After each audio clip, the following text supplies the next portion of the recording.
The Duke's Secluded Bride, written by Ruth and Nordin, narrated by Stevie Zimmerman. Chapter 1. October 1826. Another failed attempt at finding a wife. Another season wasted. Baldwin Darby, the Duke of Edmondstone, trudged into White's. Most of the gentlemen in the establishment were already married, and he knew a few who'd recently secured betrothals. In January he would be 30, and he was still a bachelor. He didn't understand it. He didn't think there was anything wrong with him. He was well-travelled, he was educated, he had money. He wasn't one to brag, but he thought he was attractive. "It's my personality. It's hard to get a lady's attention when you have nothing of interest to discuss." Every time he managed to get past the formalities of a dance or two at a ball, so he could visit the lady in her home, the conversation never went well. He was more than happy to listen to the lady, but sooner or later the conversation would always turn to him, and that's where things fell apart. No matter how entertaining he tried to be, the same familiar bored look would creep into their faces.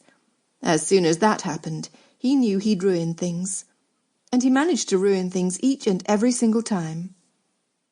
He picked up the decanter in the corner of the first room he came to, and poured himself a glass of brandy. Maybe he shouldn't keep dwelling on the fact that he was doomed to be a bachelor. All it did was depress him. "Do you want to play a game of chess?" a familiar voice called out.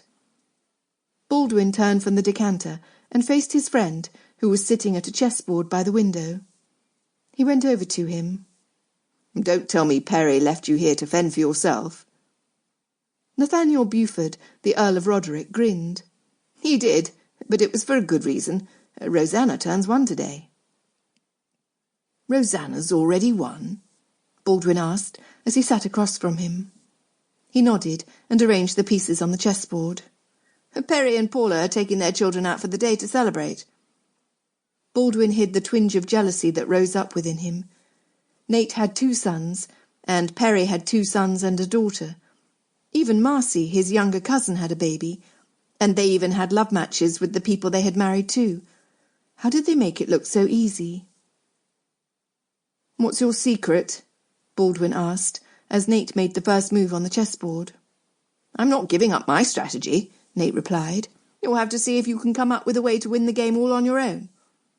"I wasn't talking about the game," he clarified, then sipped his brandy. He set the glass down, and after a moment made his move. "I was talking about getting married. How did you woo your wife before she married?" Sample complete. Ready to continue?